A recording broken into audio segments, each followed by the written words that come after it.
Brahma, Gurur Vishnu, Guru Devo Maheshwara, Gurureva Param Brahma, Tasmai Shri Gurave Namaha.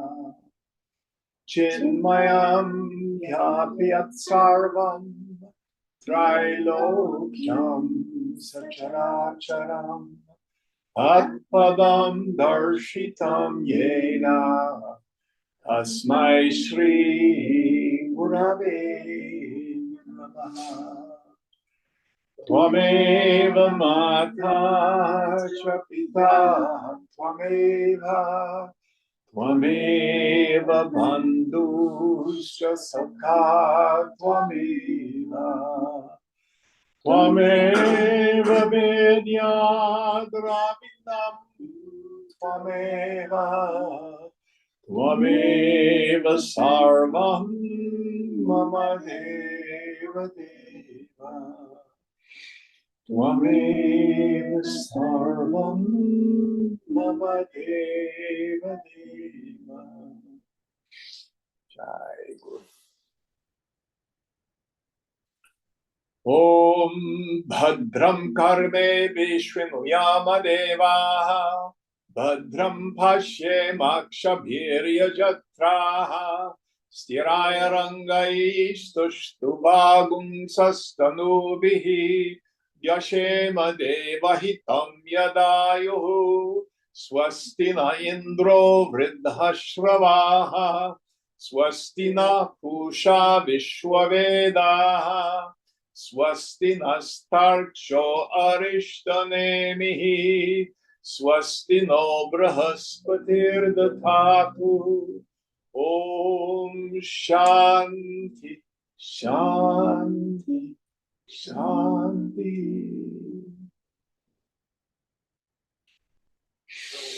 So, Susili, have you been following it all along in the line? On and off. On and off. So, quick review where we are.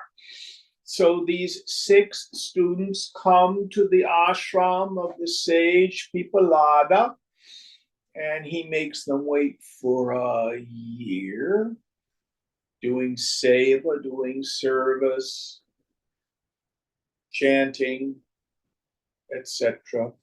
After a year, he says, okay, now you can ask questions. So each one of these 6 youngsters has a question. So the first question, where does all this world come from? So out of Brahman comes the first impulse, which this scripture calls Prajapati, the creator God. You can also call it Brahma, the creator. You can also call it Ishvara, the Lord. And again, Prajapati divides itself into 2. Prana, Raincha, energy and matter. Mind you, this is long before Einstein. Whole world is E equals MC squared from the language of poetry. And then that all descends into this world, and time and space are created also. And then in the second question, who is the ruler of the devas, the devatas? And here we go through the various energies as they are in the body, the mind, the intellect, the Panchavayu. And each one says, oh, I'm more important than anybody else. And prana says, okay, bye-bye, I'm leaving the body. And all of them have to go with you. So prana is the ruler of everything.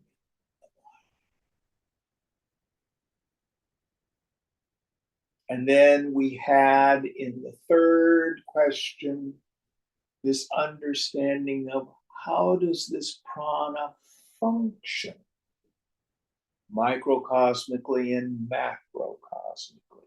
For you and me, more important to think in terms of how it works within us. And we had a description of the Panchavayu. Pancha means five, Vayu means airs.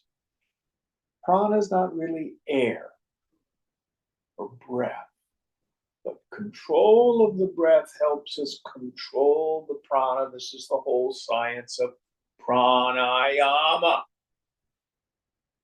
We have the main prana, which controls inhalation, breathing. Next one is apana, elimination, excretion. Some scriptures always also say it's the exhalation. Then we have samana, sama, equalization. This is digestion. So all the food that we eat goes to every part of the body. So you eat an apple, it ends up in your finger, toes, all through the body. Then the next one, dhyana, circulation. And we have the subtler understanding. It doesn't just circulate love, but we have what are called the nadis. Remember, we had 72, and then those splinter into thousands through the body. So, for example, if you've ever had acupuncture, you ever had acupuncture? Yes. So when they stick the needle in, how do they know where to stick the needle and what does that do?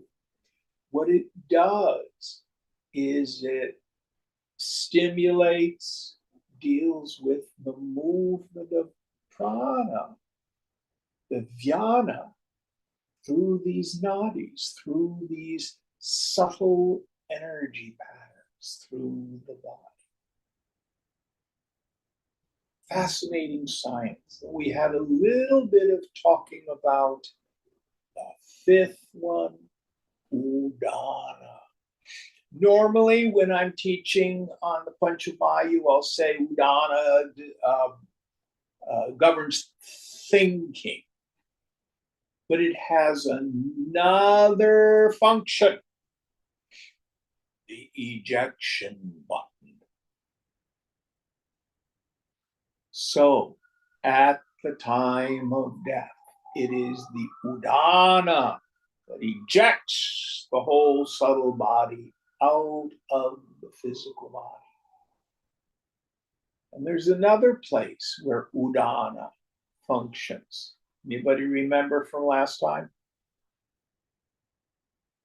In meditation. When in meditation we enter into the deeper samadhi, the mind moves up.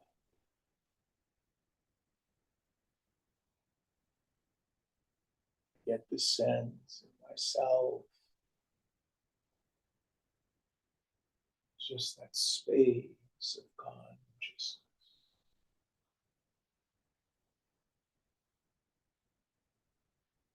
So the awareness leaves the physical body. Sahasrara chakra, the crown chakra. So those first three questions are about the apara Brahma, apara Atman, the lower self. So we can see all of this is not self. And we started on the fourth question last time. And we were beginning to examine what happens in deep sleep and why we call the self Chidananda, bliss consciousness. Just a quick review. What does it feel like to want something you don't like? It hurts. Yoga says there's no other suffering. And what happens to my ego sense, my perception of the world, and all the discontent, the restlessness of the mind in deep sleep? Goes away. The mind is folded up into avyakta, the unmanifest. Other scriptures will call it the Anandamaya Kosha, the bliss sheath, pure vasana, deep sleep, where the mind is in its seed form. You are not unconscious. The mind is folded up into pure ignorance. It is like, if you look around the room, you can see all the objects in the room. Understand that? Close your eyes. Are you blind or are you seeing the back of your eyelids? Seeing the back. Hmm? I'm seeing the back of my eyes. So you are not blind. You are seeing darkness. Your eyelids occlude your perception of the phenomenon. So also, deep sleep folds up the mind. But you are still there, and I can prove it to you. Did I sleep well last night? You do not know. Did you sleep well last night? Who? You cannot remember something if you weren't there. Obviously, something was there to know. Deep sleep. Here's the self. Here's the mind, waking state. Dream state, deep sleep. Now watch carefully. Nirvikalpa Samadhi. Returning from Samadhi. Oh my gosh, there's nothing there. That's what happens. All right, what mantra are we on for this morning in the fourth chapter? The third. Third mantra. Will you help us out, please, Amini? Yes.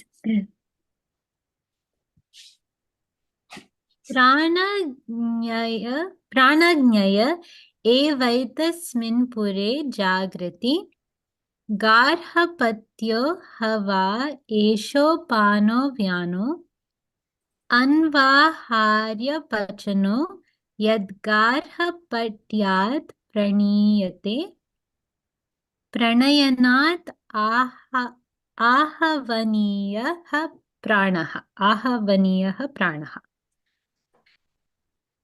The flames of the prana alone are awake, bright, in the city of the body at the time of sleep. The apana is the garhapatya fire. Vyana is the anvaharyapachana fire. The prana is the ahavaniya fire because it's I think that's execution of its function, and it is brought from the Garhapatya fire. So the import of this is all mystic symbolism. So when we are in deep sleep, when the mind is folded up, from the standpoint of my awareness, my mind, not aware of the movement of the prana. For example, if in deep sleep, you're not aware that you're breathing. But what this mantra is saying, prana does its work. You see a baby who's sleeping, the baby's breathing. It may move its arms. It may poop in its sleep. Hopefully, as we get older, we have some control. Believe me, as we get older, we go back to childhood. But the point is, the functions of the prana as they work through the body continue in deep sleep. Deep sleep is not the same as death. Death, the prana leaves the body. In deep sleep, your physical functions to some degree continue to work. Your digestion continues, etc. These fires continue. The mind is not aware of it. It's folded up. Any thoughts on this? Next mantra.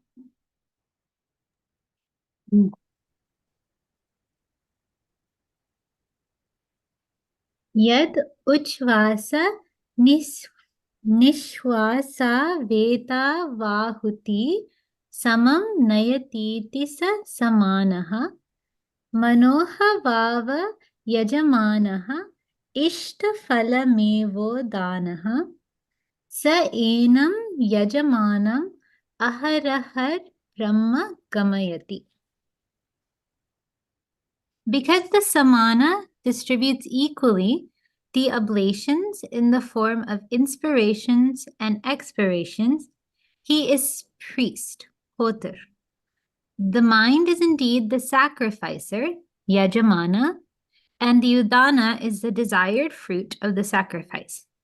This udana leads the sacrificer every day in deep sleep to Brahman. Yes. So this is a very fascinating mantra. Let's parse it. So read the first idea for us again. Sure. Samana distributes equally the oblations in the form of inspirations and expirations. He is priest or hotar. Okay. So the first thing, the samana, this is the digestion. So inhalation, exhalation goes on.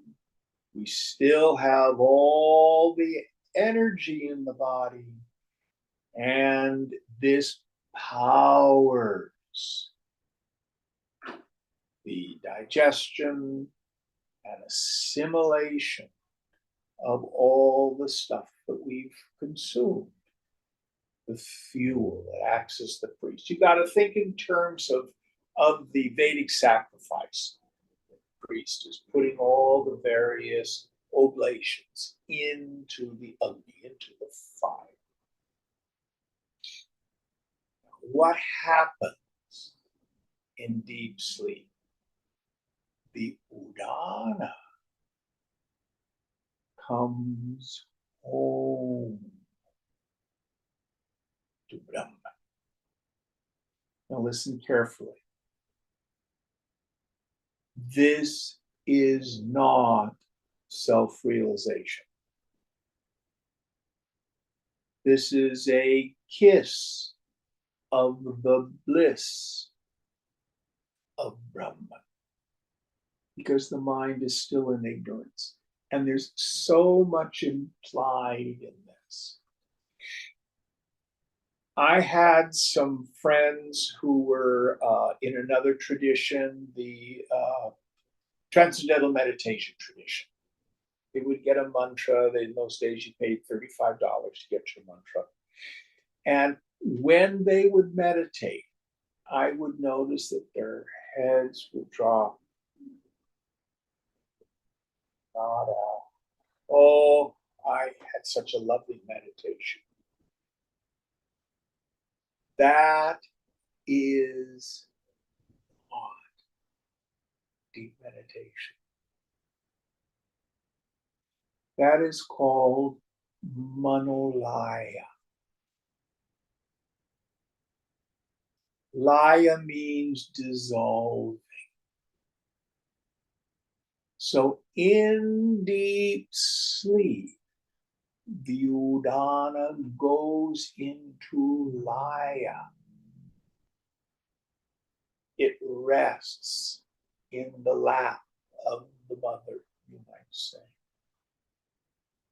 So this Anandamaya kosha, this bliss sheath, we experience it in two places. What we're talking about now is in the fullest sense in deep sleep. Who remembers the other experience that we have where we experience the Anandamaya kosha?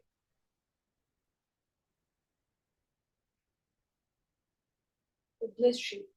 But when do we experience it? When we get something? Yes, yes. Right. Your little Tibetan prayer stone.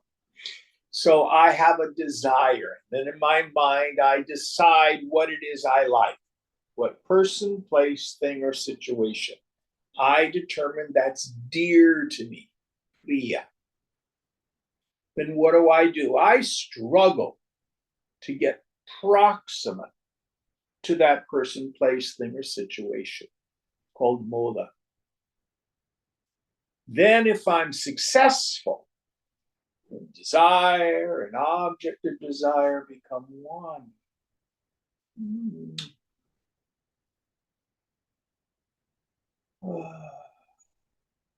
Pizza.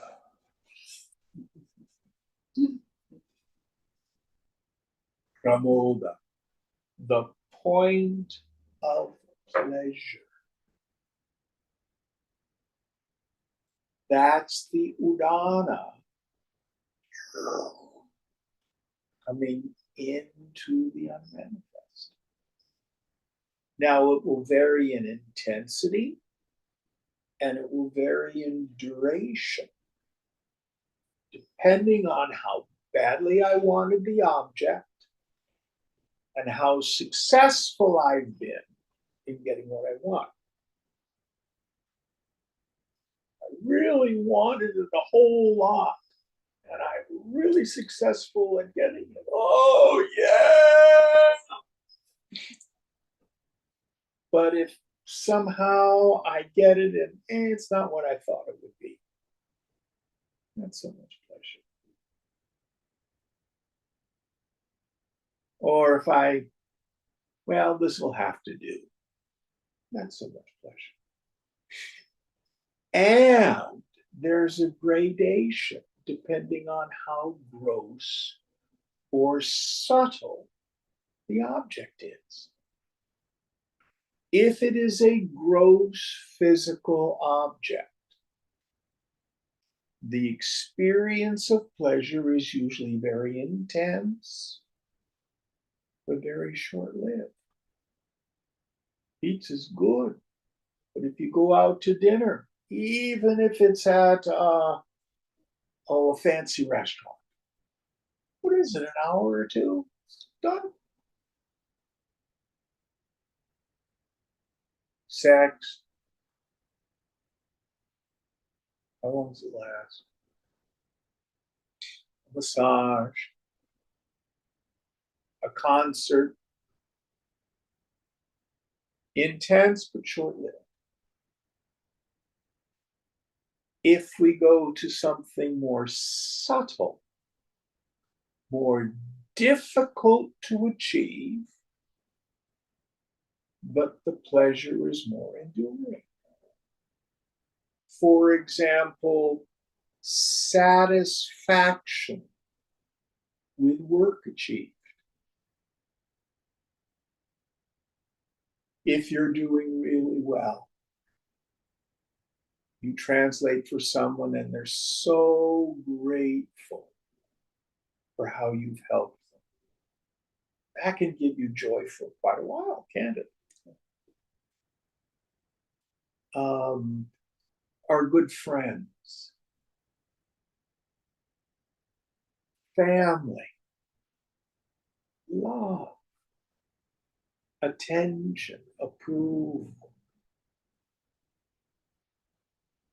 But again, it's always temporary. I can remember when my old boss at St. Augustine's was blessing this couple who'd been married 60 years. And he asked them, have you ever thought of a divorce? And the wife says, divorce? No. Murder? Yes.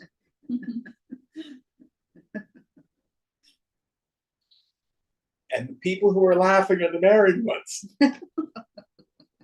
Every relationship. So yes, longer lasting, more difficult to maintain. It's still temporary.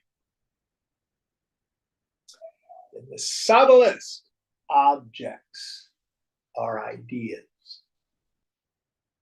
You can be committed to an idea for a lifetime.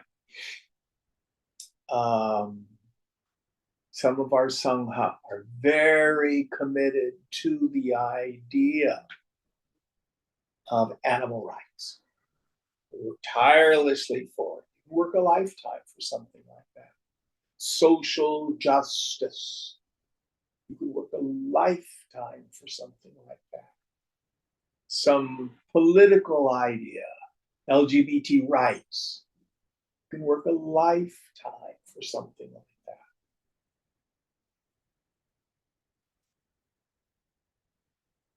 Equality for women. You can be committed to that for a lifetime.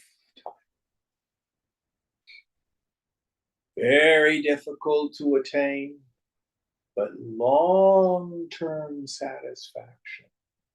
Now, what's the subtlest idea that we can have as an object of desire?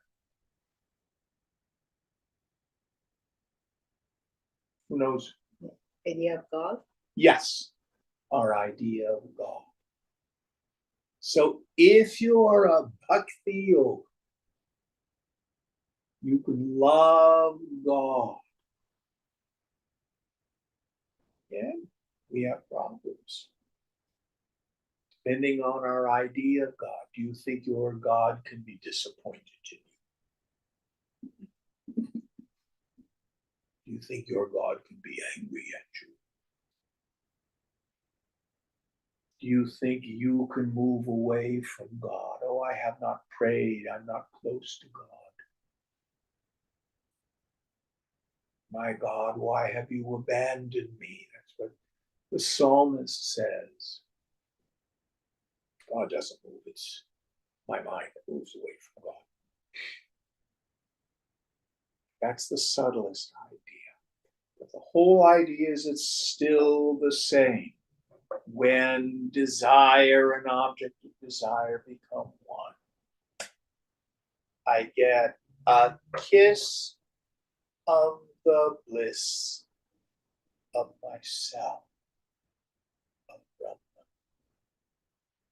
But it's still in ignorance for most of us. What do I mean by that? I do not know that it's myself.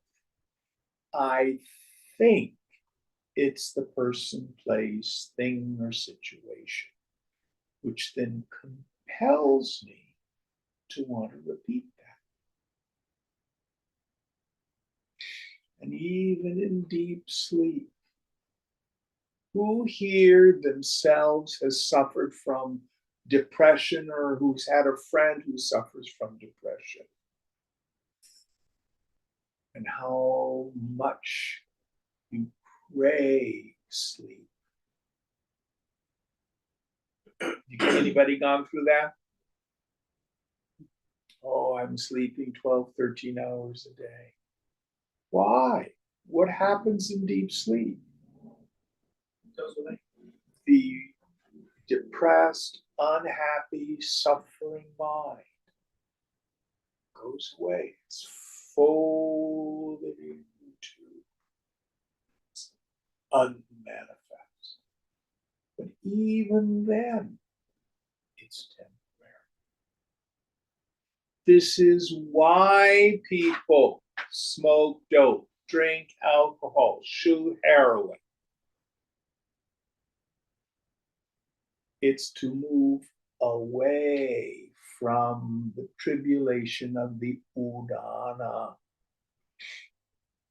agitated thinking mind. When the mind projects, wanting, longing, craving, controlling, it hurts. When it is folded up into the unmanifest, the Anandamaya Kosha, it feels good. Now, where we're heading for this is what's so important. Can you experience the freedom from the agitated mind without going unconscious? We talked about how manolaya is basically the mind moving towards unconsciousness. There's another technical term called manonasha. Manonasha literally means the destruction of the mind. This is not a frontal lobotomy. This is not being insentient. That's not what we're talking about. Here we need to redefine the problematic mind. The problematic mind has only 3 elements to it. If you can reduce the mind to these 3 elements in our understanding, then we can learn how to be free from the craving without the temporary movement into the unconscious. First element, Jiva Bhavana. I think I'm a person. I think I'm the body, or I think I'm the body plus the subtle body. Jiva Bhavana, the attitude or feeling that I'm an individual person. Second idea, I need something outside myself, or I need to fix myself in order to be happy, to be okay. There's a goal of some sort. I'll be happy when I get a bigger house. I'll be happy when I get rid of the house. I'll be happy when I get a spouse. I'll be happy when I get rid of the spouse. I'll be happy when I get a better job. I'll be happy when I quit my job. I'll be happy when I gain 5 pounds. I'll be happy when I lose 30 pounds. Be happy when I work out at the gym. I'll be happy when other people think I'm okay. It's a big one. I'll be happy when my spouse quits yelling at me. I'll be happy when I quit yelling at my spouse. Always a goal of some sort. And the third element, what we call kartavya, literally obligatory action. But here it means struggle. to grunt and sweat under a weary life, as Shakespeare says. Those three ideas. I think I'm a person. There's some goal that I think is going to fix me, and I've got to struggle toward that goal. Now, how do we free ourselves? You can work on each one of these three, or you can tackle just one of them. If you thoroughly eliminate any one of them, the other two fall. Jiva Bhavana. Discrimination between the self and the not self. I am not the body, I am the knower of the body. I am not the prana, I'm the knower of the prana. I am not the feelings, I'm the knower of the feelings. I am not the thoughts, I'm the knower of my thoughts. And most subtly, I'm not the ego. No personal sense of self is real. Who am I? The mind is very still, silent, but vigilant and alert, not unconscious. The attention turned within. Who are you?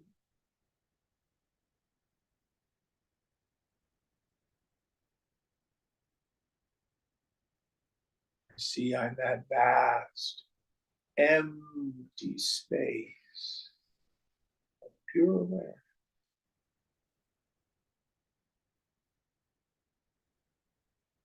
How do I deal with the second problem?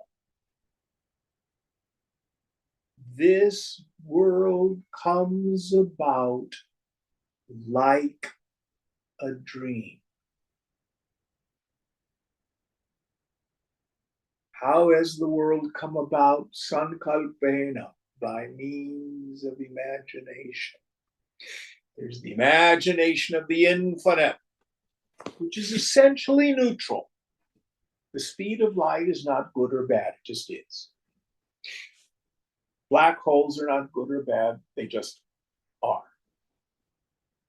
They come about by means of the imagination of the infinite, Prajapati. That's what we were talking about in the very first question.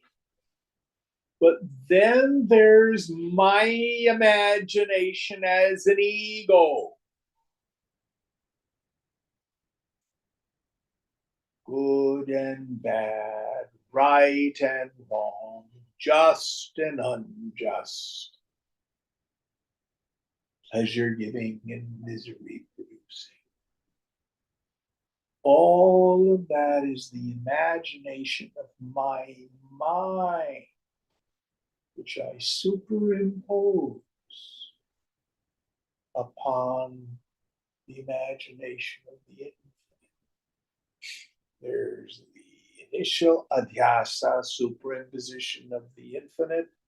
Then there's a second adhyasa, my stupid opinions about it. Does that make sense? Yes, no? Yeah. Okay. So my job is to begin to, first of all, understand that if I think something is inherently good or inherently bad, that's just an opinion. If I'm disturbed or upset, it's not out there. It's my klesha, my affliction, my dosha. What do I need to do? Stop it.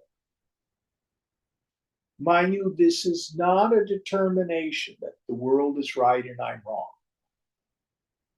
That's a misunderstanding of the teaching. What I'm saying is that if I am disturbed It's because I've forgotten that the world is like a dream.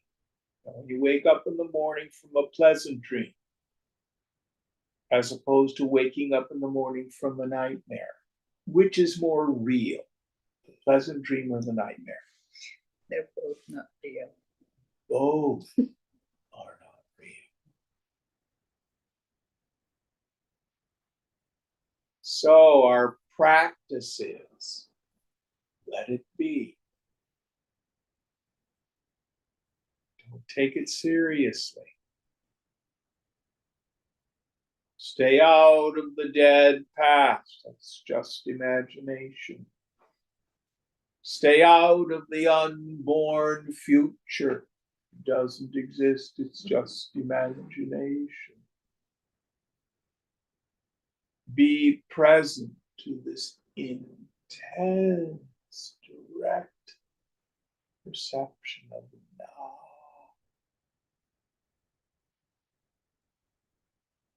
Keeping the mind in what we call savikalpa samadhi.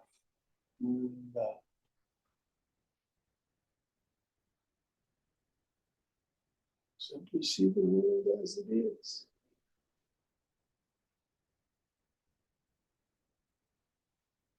Nothing is either good or bad, but thinking makes it so. So this is how I deal with this idea that the world out there is inherently joy-giving or misery-producing. And then kartavya, struggle. Practice letting go, letting go. Radical, perpetual surrender, acceptance. Do your duty. Play your part in the drama of life. But smash the idea. Struggle is what's going to make it better. Don't believe me? Look to your experience. The more we struggle, the more it hurts. Those of you who are married, how successful have you been at fixing your spouse? Anybody been successful at that yet? How long have you been married, Cicely? 33 years. Oh, is he fixed yet? No. But does he upset you as badly as it used to? No.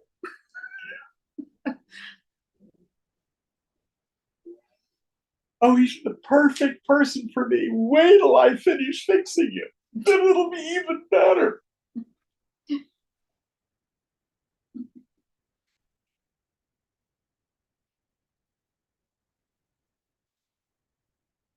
That relationship then becomes your guru. Finally, we learn forgiveness, tolerance, acceptance. We give up fighting anyone.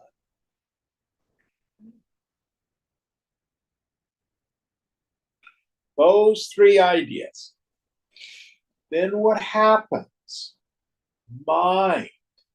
Not just simply the flow of thought. That's not problematic.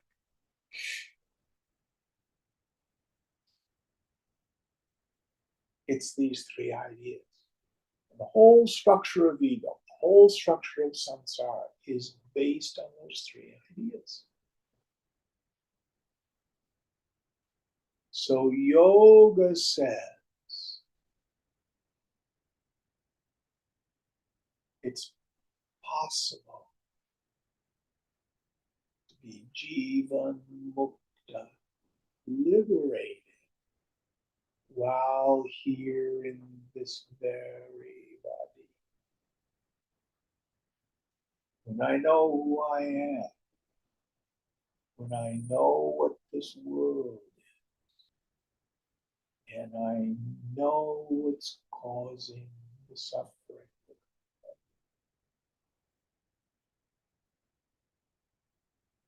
And if I doubt the validity of this, here remember deep sleep. The mind's in ignorance. But you as an individual are not there. The world that you may hate or crave is not there. And craving is not there.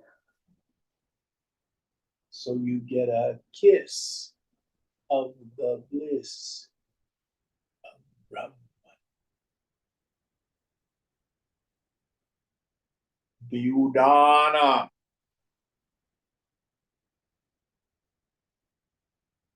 sleeps in the lap of the mother.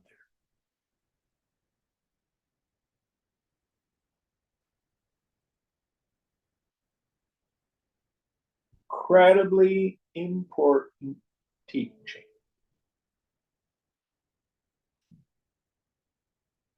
Any thoughts about this before we go on? Jim, I actually have a question. Yes, ma'am. Okay, so the Udana then is two things, right? It's what rests in the self in sleep. Um, and then you also said, and let me know if this is like a little off topic, but it's also the thing that, shoots out of the head when at death, and it's also, I guess, the thing that moves up, right? Like when you're meditating. Um, so I guess my question is, so then what does the Udana do besides those three things? Because yeah. It governs thinking itself. Oh, okay. Yes, it is the power of the activity of the mind and intellect. I see. Okay. So another way we can look at it, almost every spiritual and religious tradition teaches prayer and fasting. Hmm. So, like Susali, you were raised Catholic, weren't you? Yeah. Yeah. So, what do we do during Lent? The fast. We fast. If you are Muslim, what do you do during Ramadan? You fast during daylight hours. Now, what's the difference between a fast and a diet?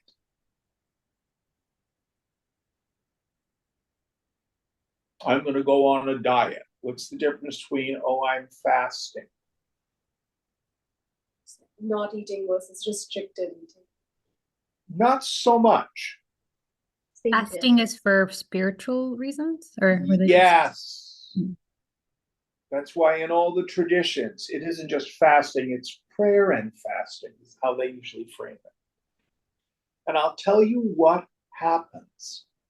Happens when you diet too, but you probably don't notice it. Because all of the pranas are subsidiaries of the main prana.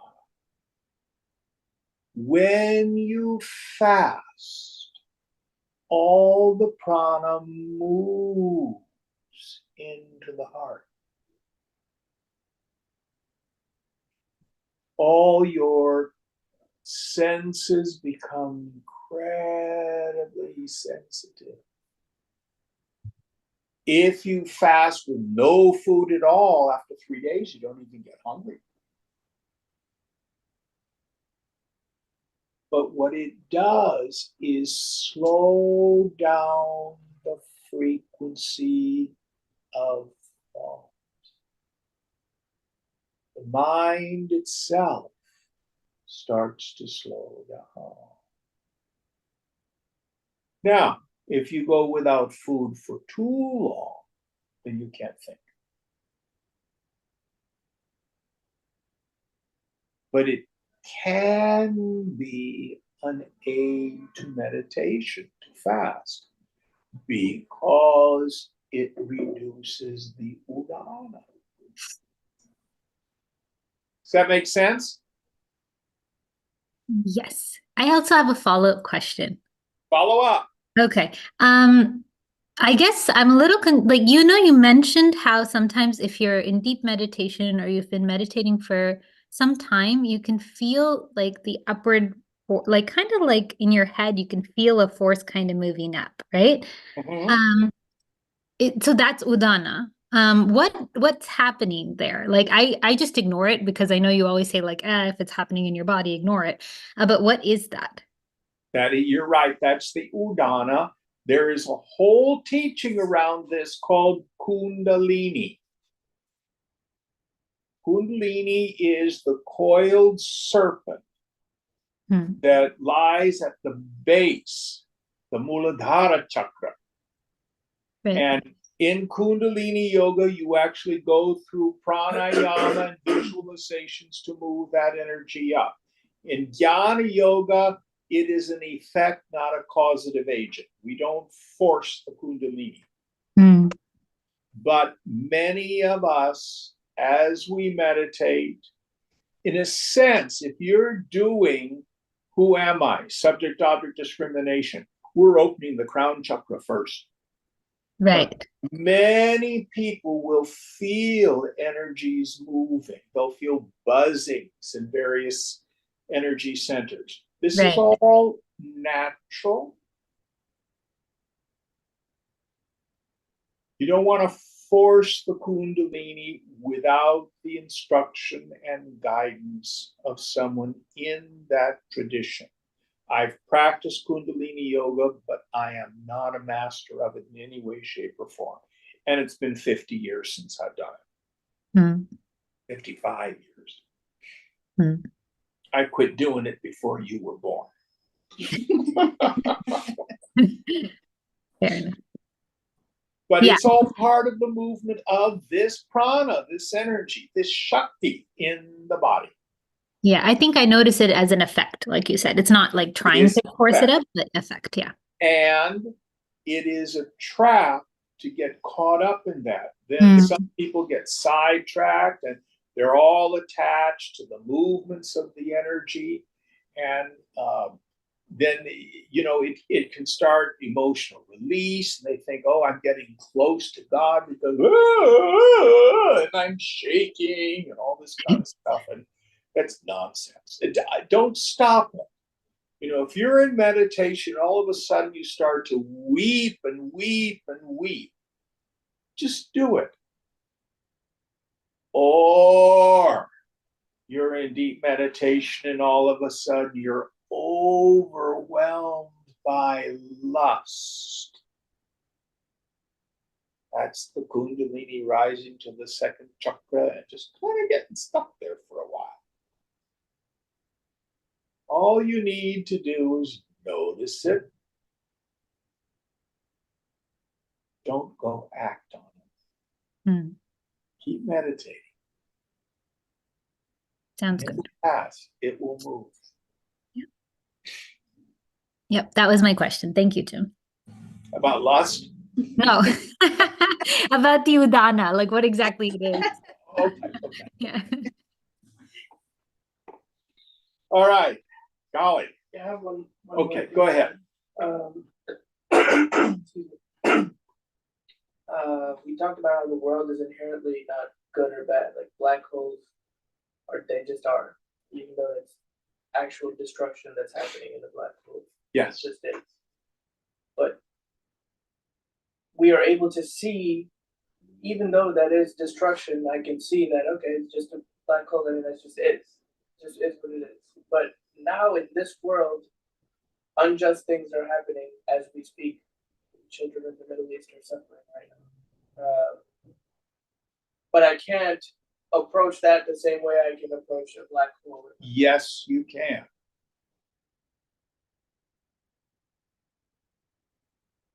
I'm not saying not to do anything about it. In this world, the dharma of the body is karma. You know what you call a body without karma? A corpse. All bodies have karma. What is karma? Karma is neutral. There's no such thing as bad karma or good karma. That's my opinions.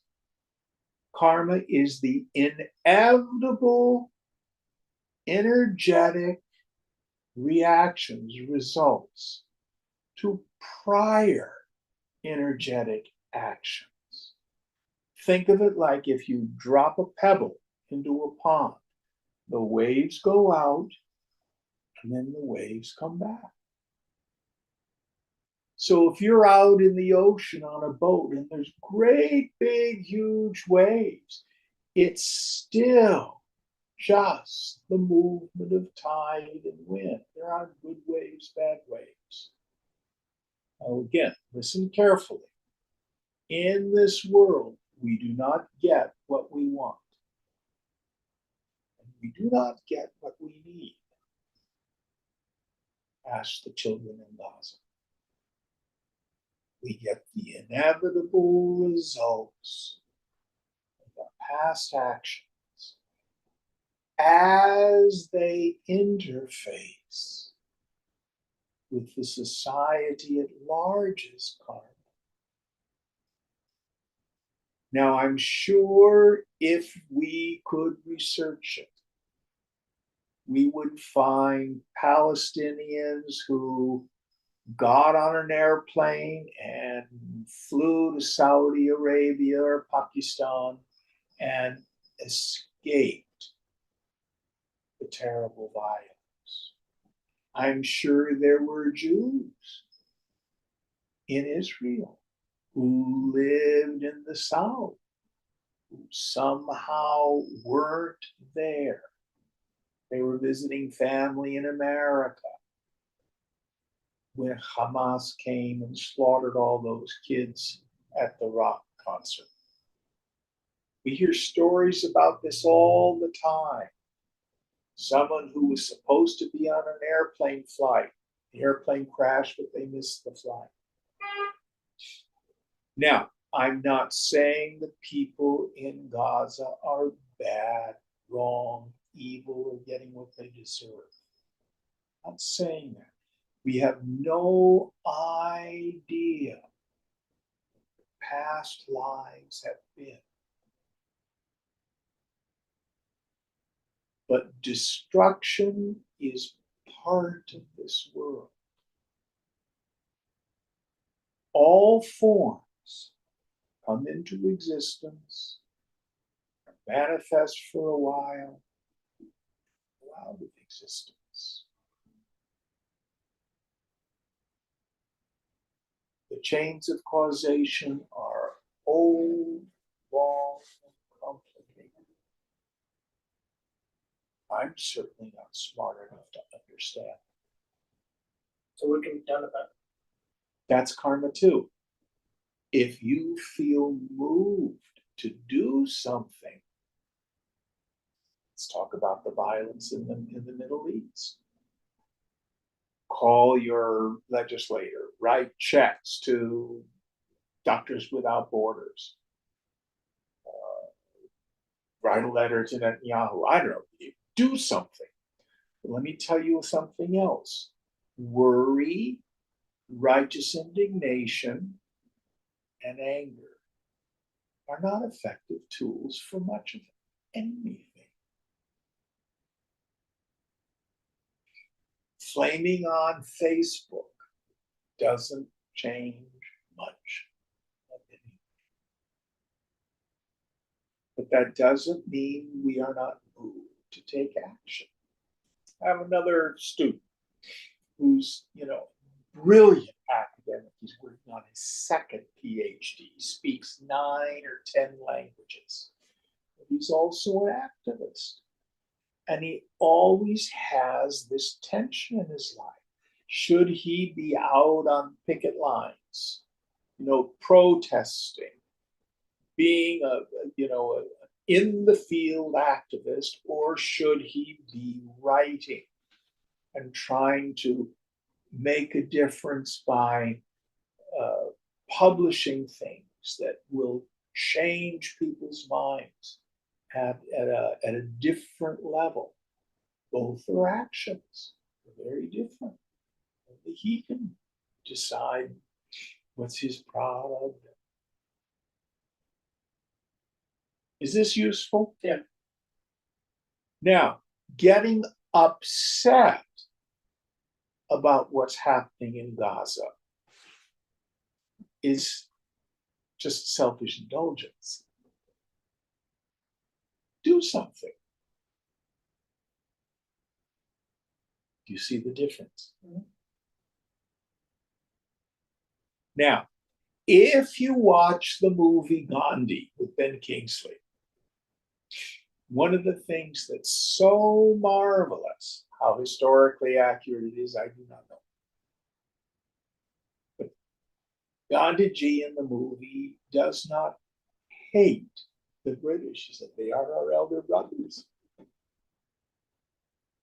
But he works tirelessly to get them to leave.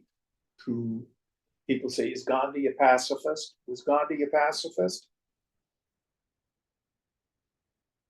What's the answer? Yes. No. No.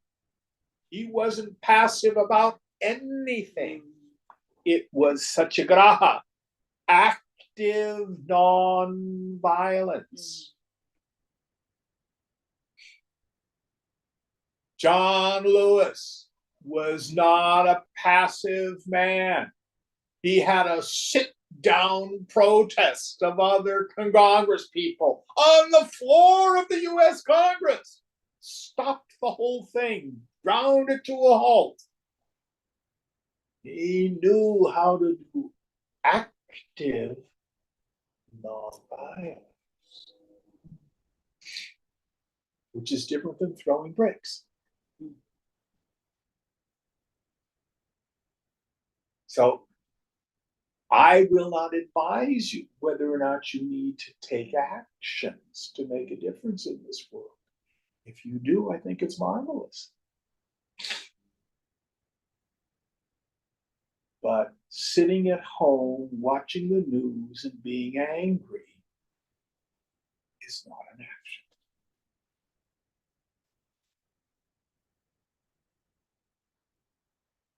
Is that clear? Mhm. And everybody experiences the inevitable results of their past actions. And if a political leader does terrible things and seems to get away with it, in the Hebrew scripture, there's a saying, vengeance is mine, saith the Lord. Meaning it's not our job to act in a vengeful way. But what the deeper meaning is, you can run, but you cannot hide. All of us will experience the inevitable results of our past actions at the level of the body. So in 2000, Thanksgiving weekend, my retinas start to hemorrhage, and I lose most of my sight. Why? God only knows the inevitable results of past actions. But I had no fear. I had some annoyance, I need to be honest. I was very overwhelmed in the beginning. But no fear. No depression.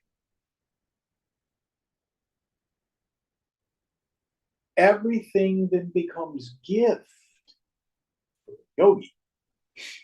Okay, I'm not being taught a lesson. There's no God out there saying, Santosh needs a lesson here.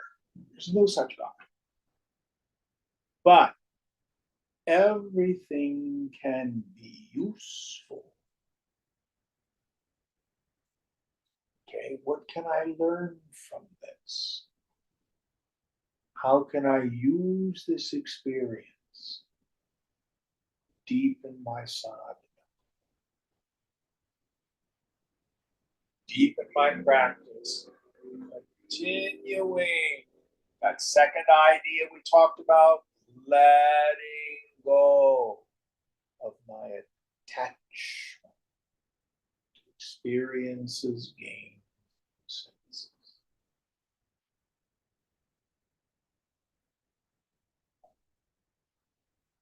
We only have a few minutes left. We don't have time to start the next mantra. What mantra are we on for next week? We're on mantra 5, I believe. Mantra 5 in the 4th Prashna. Okay, very important and very deep stuff this morning. All of this packed into this deep understanding of the unmanifest. How, when the mind folds up in deep sleep, we have the absence of the projecting aspects of the mind, the personal sense of self, the notion of some goal out there that's going to make me happy, and struggle. Everybody without exception enjoys a deep sleep. We get the Brahmananda Rasa, the juice of the bliss of Brahman. That is what happiness is. That's why we call the self Satchidananda, existence, consciousness, and the wellspring, the source, the fountainhead, bliss absolute. Because the self is the source of all bliss, the mind, the udana, can be blissful. Okay, we'll end here. Om Purnamada Purnamidam Purnat Purnamudachyate Purnasya Purnamadaya Purnameva Vashishyate. Om Shanti Shanti Shanti. Hari Om Sri Guru Pyo Namaha. Hari Om.